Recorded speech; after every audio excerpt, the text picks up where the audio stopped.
Hello, listeners. Beyond the Mask, in conjunction with NBCRNA, is pleased to announce that listening to our podcast can earn you Class B credits. For more information on how to submit them, go to our website. Beyond the Mask is made possible by the team at CRNA Financial Planning. With almost 2 decades of experience, the firm guides CRNAs through the complexities of investing and financial planning. Schedule a free consultation today by calling 855-304-3748 or go online to crnafinancialplanning.com. Now, on with the show. Welcome to Beyond the Mask, Innovation and Opportunities for CRNAs with Jeremy Stanley and Sharon Pierce. We know you spend your day caring for your patient's best interests. On our show, we want to care for you. Join us as we leave the operating room and learn the latest in the CRNA industry. Beyond the Mask starts in 10, 9, 8, 7...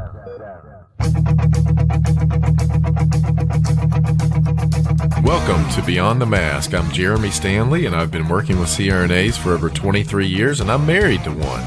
And my co-host is Sharon Pierce. Sharon's a practicing CRNA for over 20 years, a past president of the ANA, the NCANA, and she's held many other leadership roles. As usual, our goal with every episode is to educate and enlighten CRNAs, and I think our topic today is definitely going to do that. And Sharon, what time is it? It's time to wake up, Jeremy. I think it is. Well, Sharon, here we are again. I know. I love the studio. Yeah, looking forward to this one today. I know. Why don't you open up the curtains? You got these dark curtains in here now. Well, we have to keep the light down, and make us look good. Hey, I fixed it up on Zoom and everything. We already look good. Come on. Well, that kind of brings up a lead-in to our guest today. Absolutely does. Yeah.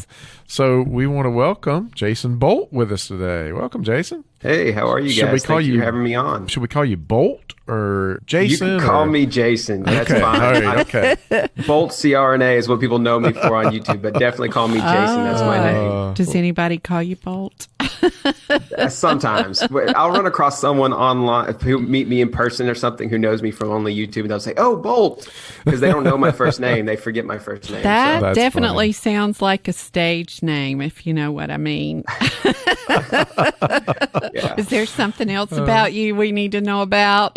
No, not quite. I guess it could be used as a lot of different things. That's I hated that name. Growing up, I hated it. Everyone made fun of me in elementary school for that name. It was really, I guess you don't want to stand out at that age, but now I like it. Good thing it wasn't Tool. That would, I mean, it could always be worse, Jason. You have no idea what's been said to me in middle school. Yeah.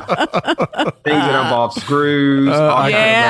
Yes, I guess it does. Yeah, kids are horrible these days. Well, you took it and made it cool, though. Yeah. I tried. You did. I love it. Yeah. Yeah. Well, I'm looking forward to this one today, Jason. For people who don't know about you, tell us a little bit of history. Obviously, you're a CRNA, and so just kind of give us a little bit of background. Sure. So I am from Chattanooga, Tennessee. I grew up out there and went to undergrad in Alabama at Jacksonville State University. Got my bachelor's of science in nursing over there.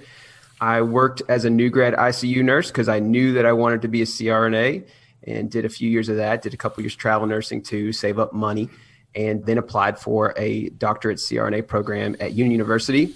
Did 3 years of the worst eternity of my life. I tell people it's the fastest eternity you'll ever experience, because in retrospect, it doesn't seem that long, but it actually was some of the worst times of my life and the best times. Yeah. But now I live in California. I'm a CRNA who works here in the Bay Area, and I do YouTube. I started YouTube a few years, I guess 2015, I started doing YouTube and some Instagram.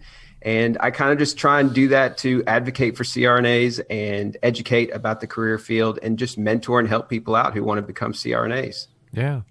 Well, that's great. How is the environment out there in California, with all the stuff going on and AB5 and all that mess, how are things out there? So you were mentioning the AB5, which was like the 1099 independent contractor regulation that excluded CRNAs from being, like, physicians and a couple of other professions were allowed to work 1099. Of course. But everyone else was not. Yeah. And I did, and now that lasted, I think, for about a year. I did read recently. I don't work 1099, so I'm not totally up to date on it, but the California Association of Nurse Anesthetists updates us pretty regularly. And I think I read recently that it somehow got a workaround for us now, or some exclusion. Don't quote me on that, but I believe we're out of that. We're in the window where we can do that again, I think. But yeah, I work W-2 currently, but I would definitely be upset if we did not get included in that opt out soon. Well, it makes no sense. Absolutely. Well, no, it's ridiculous. That is one of those things, the law of unintended consequences. I think it was meant to be a good thing. And just other people got caught in the net, namely CRNAs. Absolutely. Right. So, our topic today is what it's like to be on social media and YouTube as an advocator for CRNAs, and you definitely are that. So we're looking forward to that. But why do you think this topic is so important, Jason? CRNAs have been kind of an underdog almost as long as we've been around. We began back at the time of the Civil War, and I know you guys do a lot of historical episodes, and so you guys know this better than anybody. But for those of you who don't, we began a long, long time ago. And really, since we've been around, we've kind of been the underdogs. We've always had to fight and advocate for ourselves just to stay in existence and to not be essentially wiped out by market competitors. And we still to this day are in that place where if you don't advocate and you don't educate about your career and what you do for the general public, there could be some bad outcomes or consequences for that. So I believe strongly that every CRNA should be an advocate for CRNAs and be out there, evangelizing the name of CRNAs. Oh, I love that. You've been on that. I love that. Yeah. You've been on the AANA PR committee, right? I have. Yeah, I have been on it this is my third year on the communications committee for the AANA. Yes, that's right. I remember whenever we renamed it. But, that's the very first committee I ever served on nationally. Yeah, I served as a student. I was a student member when I was in CRNA school. What year was that? Very young. Again? 2018. Okay. That was my last year as a student, and I got on the committee. And then the last 2 years, I've served as a CRNA on the committee. Okay.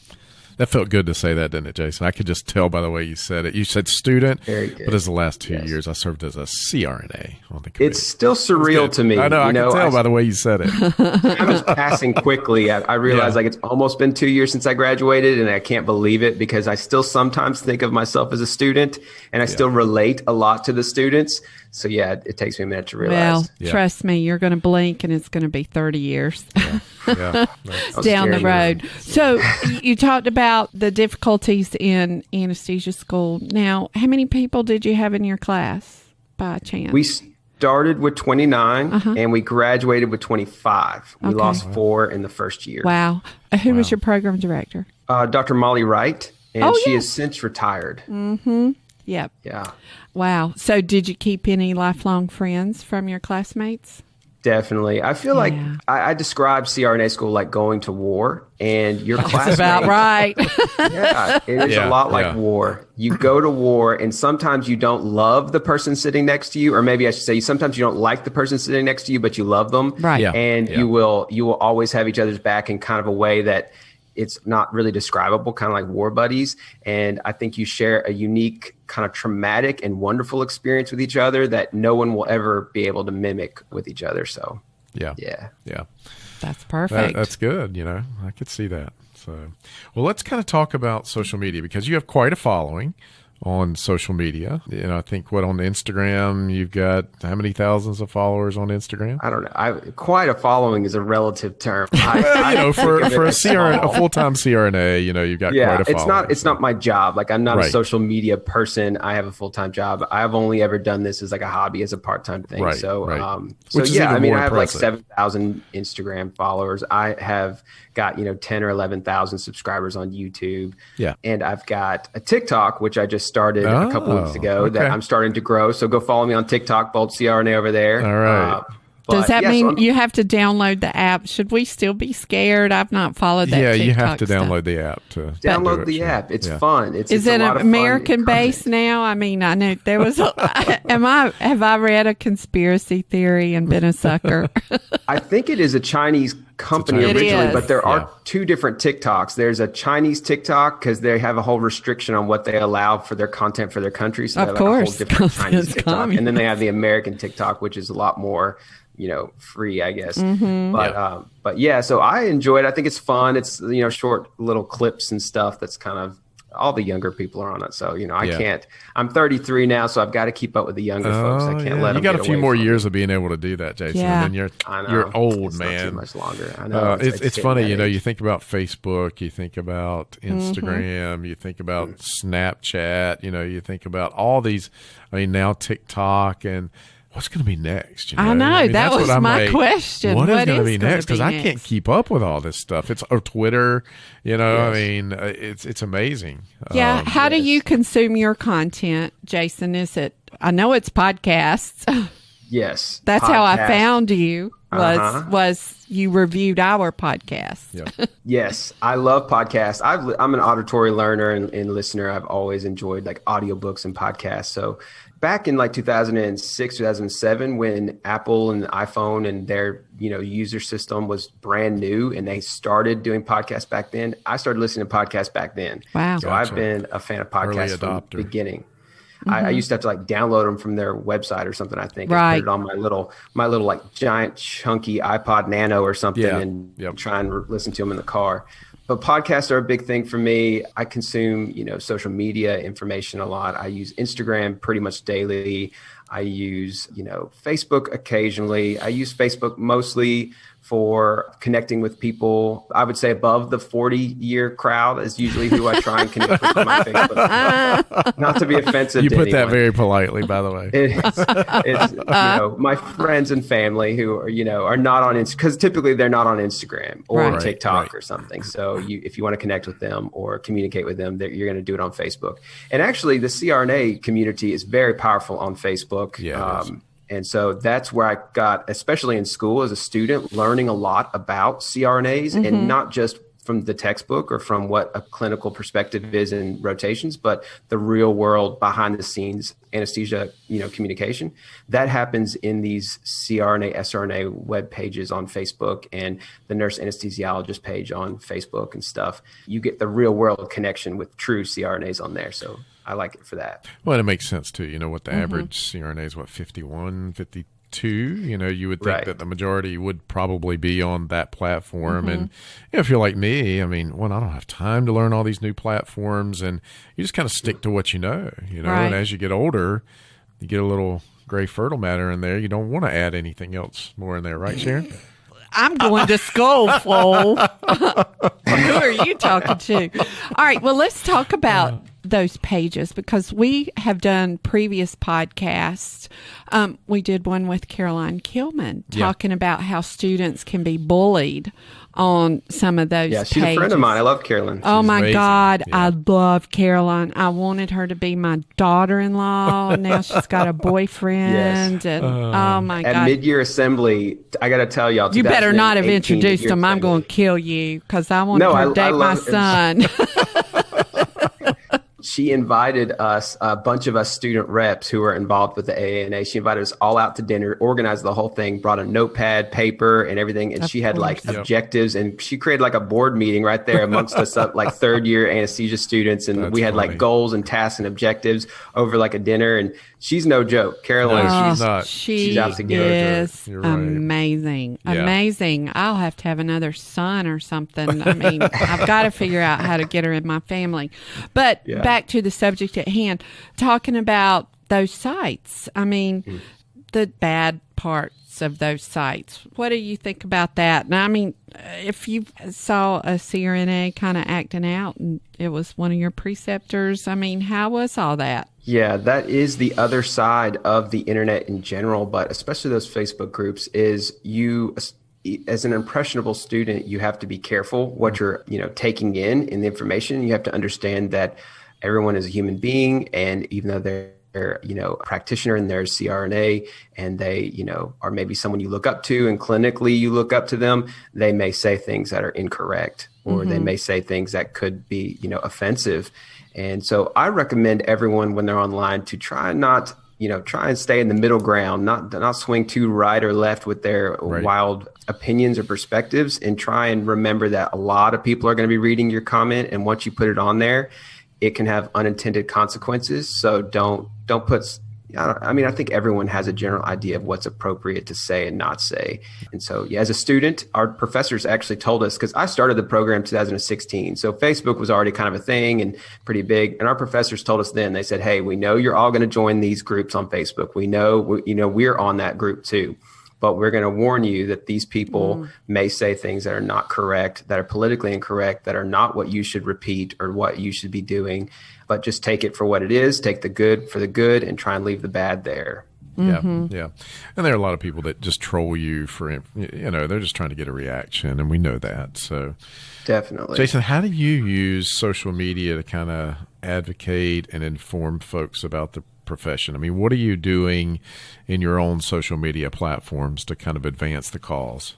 So I try and be as candid and open and honest as I can be. I feel like people, they get energy from that. They enjoy that material, that content. They want to come back and they keep seeing it. And it feels tangible to them, feels real to them. It's almost like reality TV. Social media is kind of like the 2021 version of reality TV that we enjoyed back in the day. Yeah. And people want to come see you. That's true. And if you're not real and you're not authentic, they don't really connect with the material. They're not really connecting with what you're saying. So I try and be as authentic and real as I can be and connect with them on a human level that is kind of intimate and in a way that hopefully is still appropriate. I mean, online, there's only so much intimacy, but the amount that I can give to them that makes I don't know. They call it porn, Jason.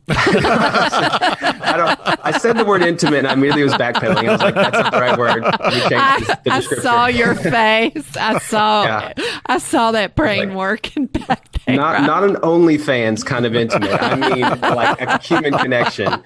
You never know what you're going to get on this podcast, Jason, for sure. Yeah, I was like, I am getting red. Yeah, you are. So yeah, I want to connect with them in a way that they feel, invested in it. Right. And by being invested in and being connected, I feel like people are passionate about CRNAs and about the practice. People who usually follow me are already people who are wanting to become a CRNA or a healthcare professional. So they get excited about it. They get excited and invigorated and passionate about following forward with their goals and maybe studying harder for that Math 103 class or whatever that they're in undergrad, dreading. And it gives them that inspiration. I get those messages all the time from people saying like, hey, you really inspired me to like keep pushing for this microbiology class or to go back and retake that chemistry I failed because I really want to become a CRNA and I'm going to do the work it takes to get there. Are you finding you get a lot of questions regarding how to get into anesthesia school? And is that kind of a big, not market for you, but I mean, is it sort of one of the avenues that you see you get a lot of folks contacting you?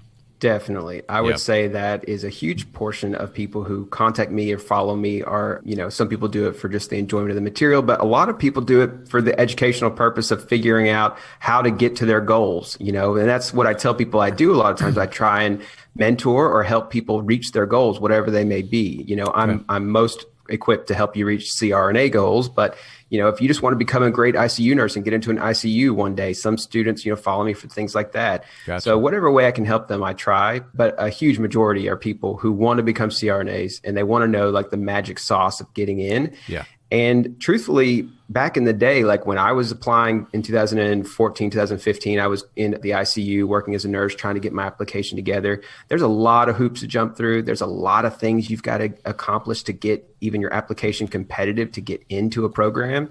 And so there was no material really back then online. You couldn't find stuff easily that would educate you on how to get into a program successfully. And so I kind of thought maybe this is a market that I need to be out there helping people in and providing the service. Yeah, I think that's great. I'm going to digress for just a minute because you said something earlier that you knew you wanted to be a CRNA. Was there anyone that influenced you? How did you even know about nurse anesthesia? So the whole thing is when I was in sixth grade, I knew I wanted to be a psychologist. I was going to be a therapist. I was going to get my doctorate in psychology and my PsyD. And I held that all the way until freshman year of college, started working at a local hospital in the ER to help with paperwork and just registration stuff for money. And I met nurses there. and I met physicians there too. And I also met a lot of mentally unstable patients and a lot of like drug overdose and things like that. I met a lot of the psych patients who were coming in. I started seeing, you're 19 or whatever, you start realizing the real world of psychology and the real world of what you will be dealing with every day, like drug relapses and just a lot of brokenness and a lot of people who are repeating cycles that just they can't break out of. And I realized maybe this isn't the right avenue for me, but watching these other guys here, these nurses and these physicians actually take care of these patients and hands-on, change their lives and their outcomes.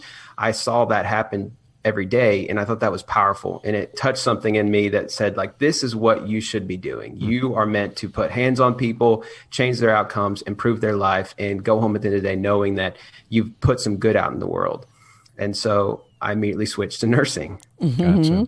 I like that. Yeah. I mean, one, to be a freshman in high school and know what you want to do, I think is impressive enough. It tells us a lot about you, Jason, as a person. So, and to be so insightful. I mean, exactly. I always knew what I was going to do, but I watch a lot of other young people, and not a lot of young people are that as insightful as you are. Yeah. You're an old soul. That's what my grandmother used to say. I knew I wanted to help people. Yeah. My mother named me Jason, which I believe in Hebrew means healer, the healer. And so she told me from a young age. So maybe she groomed me to be this way. Yeah, I remember being 5 years old and her letting me know that my name means healer. And so she's like subliminally, and she always worked in the medical field. So I think she was like subliminally pushing you just a little bit from afar. Yeah. Now, you started this whole social media thing, you said, when you were a nurse, right? When you started. Yes, I was. Give an us ICU that whole nurse. trajectory there. So I did YouTube back then. If you go back to my very first videos, which a lot of them are privated because they're so cringy back then that I can't stand for the public to see them anymore. But there's some that are still left available to watch. But it's my travel nurse videos. So I was travel nursing for 2 years to save money and for CRNA school, and to also get out and experience the world when I was in my 20s, because I knew I was about to saddle myself down for 3 years stuck in CRNA school with no fun and no time for travel. So I knew I wanted to go have fun. Well, at least you had realistic expectations. Oh, I knew. I actually was like crying when I started CRNA school, almost not out of joyful tears. It was like I knew what I was signing up for. I felt it. But the reward is very great, though. Oh, yeah. The reward's totally worth it. I knew before I went that it was going to be worth it, but it's just, I left California, sunny LA area, where I was, having fun on the beach every day and having fun with friends and stuff. And I knew I was going to Memphis, Tennessee, where I was going to sit at a desk for 70 hours a week for 3 years. Oh, man. Wow. So are you from California then? No. Actually, the first time I'd ever been to California is when I came out here for a travel contract up at Stanford in the Northern California area. And then I went to Southern California and then went back for CRNA school and then came back here after because I fell in love with the weather out here. Gotcha. So what is the weather like right now? My windows are open and it's kind of warm. I'm wearing like my sleeves pulled up and I'm kind of warm right now, and the AC is turned off. So it's kind of like that most of the year. Like your windows can be open, it's pleasant, weather, low humidity. Nice. Just like the South, right? Oh yeah, not quite. Not quite. In the South, I grew up mostly in Tennessee and Georgia, and the weather in the South is hot, humid, sticky summers for 3 or 4 months where you really don't want to walk out your front door, because as soon as you do, your back sweat's going to start running down your shirt, and your lower back's going to get wet, and your shirt's going to get wet, and then you got to go back indoors in 5 minutes. And then in the wintertime, it's actually quite cold. People over here mistake, the South as being warm year round. It's not. Yeah, unless you're in Florida. Yeah. Yeah, exactly. Florida is warm, but the majority of the Southeast is going to be pretty cold and icy and, 20 to 30 degrees for 3 or 4 months. Not fun. Yeah. So no thanks. Yep. How would you advocate to other CRNAs to utilize social media for good, promoting the industry or doing something for good? Because I think it intimidates some people of even how to get started on something like you've done. Yes, totally. And I feel like it's easier for people who are of a certain generation and younger because they grew up kind of just naturally, whether Right. it was MySpace, like really when I was a teenager, we had MySpace, so which is very different from current time, but it kind of groomed us to be familiar with putting pictures of ourselves online and communicating with people online and kind of like projecting this identity online that's, different from your in-person identity. I think people who didn't have that, it's definitely not natural to them to just like put this online persona out there and this like cultivated thing that you have to do. But I think, like I said earlier, every CRNA is an advocate and a representative of CRNAs. And if you get yourself online and you kind of just put your best foot forward, you take a photo of yourself by your anesthesia machine with your stethoscope and your professional attire, and you just say, today, doing endoscopy, something, generic about that kind of informs the public, like, this is who you are. This is what you do. This is called a CRNA, and this is what your actual job title is. Like, this is what you do in your career. I think just that basic, simple thing, if all 57,000 of us did that more often, you would have a ton of community people in the general American population who would actually remember the word CRNA. They would know what that means, and they would say, that's an anesthesia provider. All right, quick question, Jason. What does CRNA mean? Certified registered nurse anesthetist, or a nurse you're an anesthesiologist. Guy. Okay. Yeah. Just trying to see if you were an anesthesiologist guy or an anesthetist. I will go by both. I use both of those descriptors. Well, you mentioned earlier that you were interviewing Joe Rodriguez the other day, and I know what you would have said to him. So. Oh, totally. Yes. Let's go back to what Jason said just a little bit earlier about why his age group is good at social media. And he talked about, they got used to taking pictures of themselves. There's a point to this story. My passion is electoral politics and advocacy.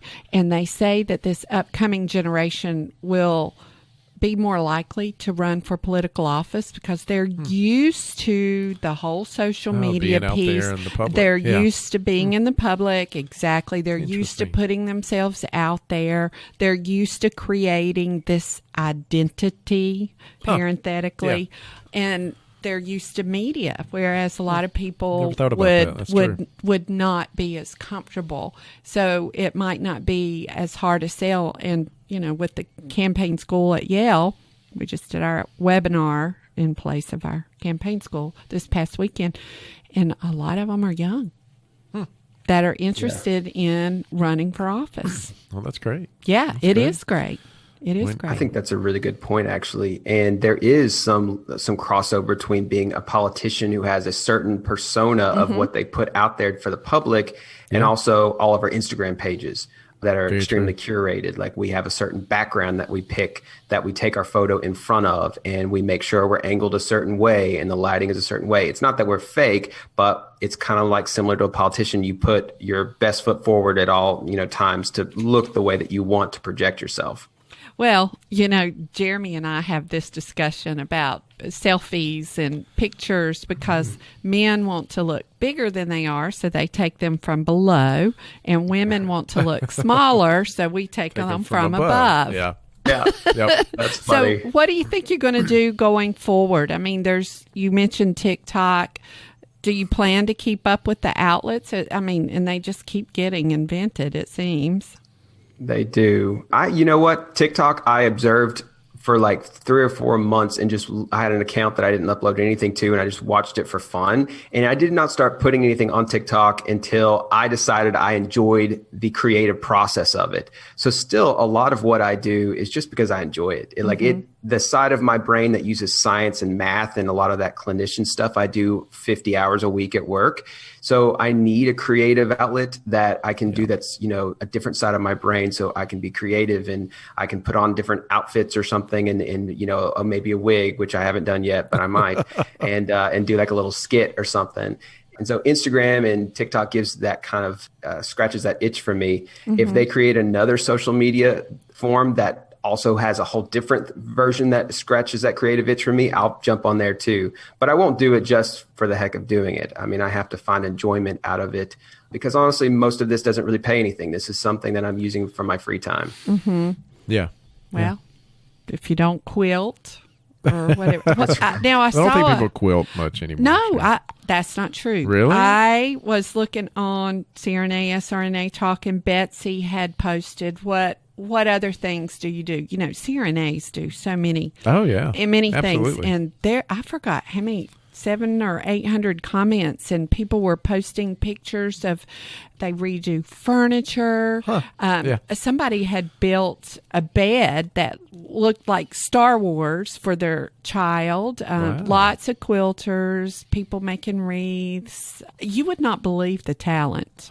Well, you're all smart people. I mean, and maybe it's a way to de-stress, I mean, you're dealing, even though you don't even recognize it probably when you walk in the OR, but your body does, right. I'm sure. So maybe it's just the de-stressing. Well, my daddy used to give me a hard time, and he used to say, Shay, you don't have a hobby.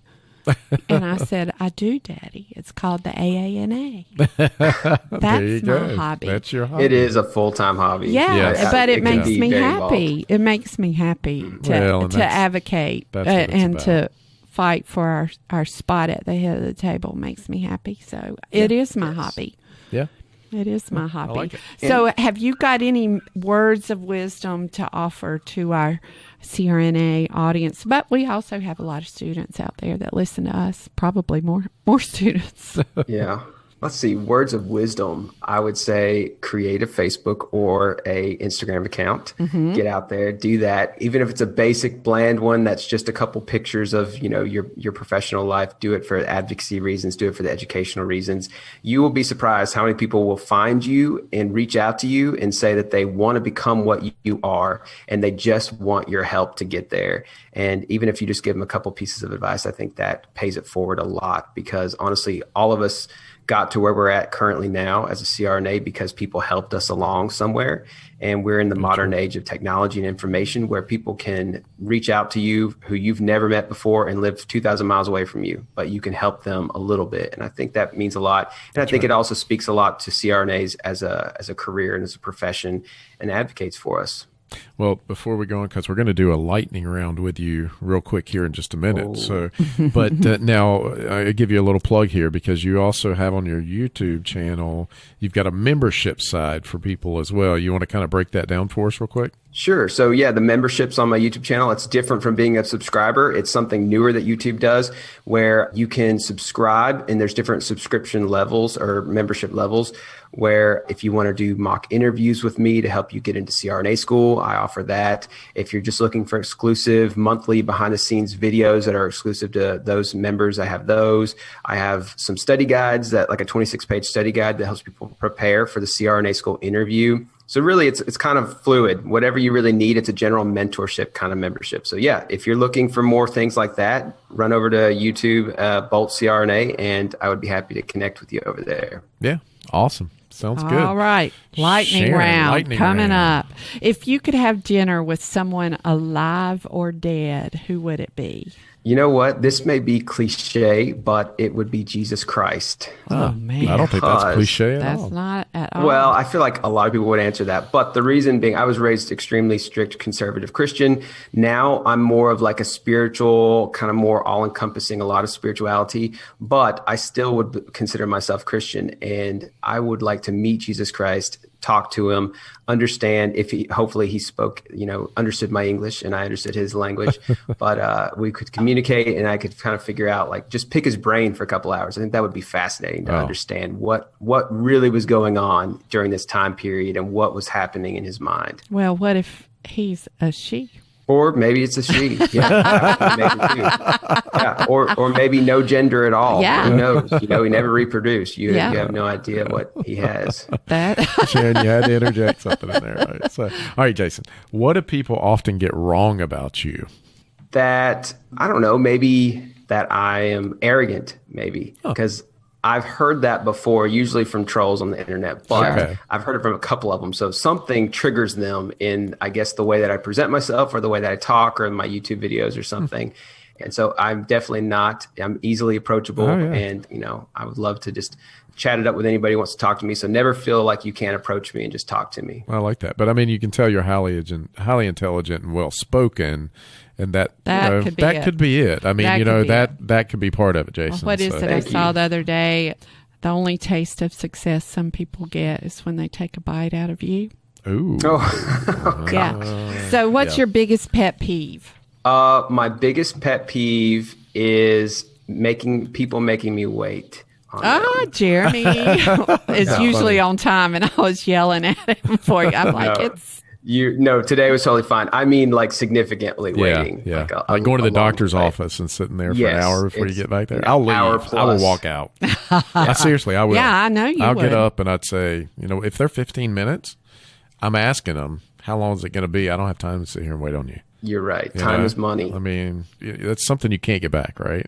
Time. Isn't that the truth? All right. So I'm going to ask you one more here. Who's your hero? My hero is no one, actually. I thought he was going to say Sharon Pierce. I thought he was. There you go. That's funny. I'll tell you who I thought it was in a minute. But go ahead. My reasoning here is I never idolize another human being because we're all flawed. We're all humans. And Amen. I have plenty of mentors and I have people that I look up to, but I would never call them heroes because they would let me down. Because a hero puts you on a pedestal. And I think if you do that for someone, you're setting yourself up for disappointment because they're human and they will make mistakes. And so, I look up to people. I have mentors, but I don't call anyone a hero. I like that answer. I That like is it. But you know who I thought you were going to say? Who? Who do you think, Sharon, I thought he was going to say? From anything he said throughout this whole time period. Mark Zuckerberg. Whatever. No, I thought Mark Zuckerberg. No, but I thought you would say your mom. My mom. For some reason, when you talked about your mom earlier, it was the way you said it, and I was like, oh, he's going to say his mom. Well, he did say nice things about his mom. Yeah. Yes. She has been an influence definitely in my life, and she will be extremely flattered when she hears this. Yeah, so that's good. I used to tell my daughters, look at how your boyfriend treats his mom. That's how he's going to treat you. That is true. True. It's true. All right. Well, Jason, I think that's a wrap. We want to thank you. Thank you for the good you're doing out there, and absolutely for presenting the CRNA community in such a good light, and for being on our show today and taking the time. We really appreciate it. Definitely, I'm a huge fan of you guys. I already told you this, but I've listened to your podcast for years. It's been a big part of my podcast ledger. So I'm really flattered and honored that you had me on. Awesome. Well, thank you, Sharon. I guess that's a wrap. You think that's it for the day? Yeah, I think it is. We saved the best for last today. All right. We were taping. Absolutely. Right. Well, the single best way folks can help our show grow is to tell others. We're in the top 50 medical podcasts now. Sharon, where are we going to? Well, I want to be in the top 10. I know you want to be number 1, and there's nothing wrong with that. Yeah. But you got to go past 10 to get to 1. Okay. So right. I'm a take lofty that. dreamer. So. Well, maybe Bolt CRNA has just taught us something about how to grow. How to grow. There you go. There you go. So. Get out there, post some, get on that TikTok, start dancing. Do some short videos, little clips, dancing. There's a bus it challenge that people are doing lately where they take a picture of themselves and then they drop it to the floor of their butt and they lift it back up. Oh my really? Lord. Sharon. There you go. I want to video that one. Here. We're going to practice that in a minute. Jason, I'll send you the video. Don't tell her. There you go. That's going to blow up. Well, maybe we'll make all of our guests do it. Oh, there you go. The Bus It Challenge. That'll be it. Well, we want to thank our listeners for listening to Beyond the Mask with Jeremy Stanley and Sharon Pierce. If you like our show, let us know. Leave us a review, but only if it's positive. There's enough negativity out there, folks. It's a wrap.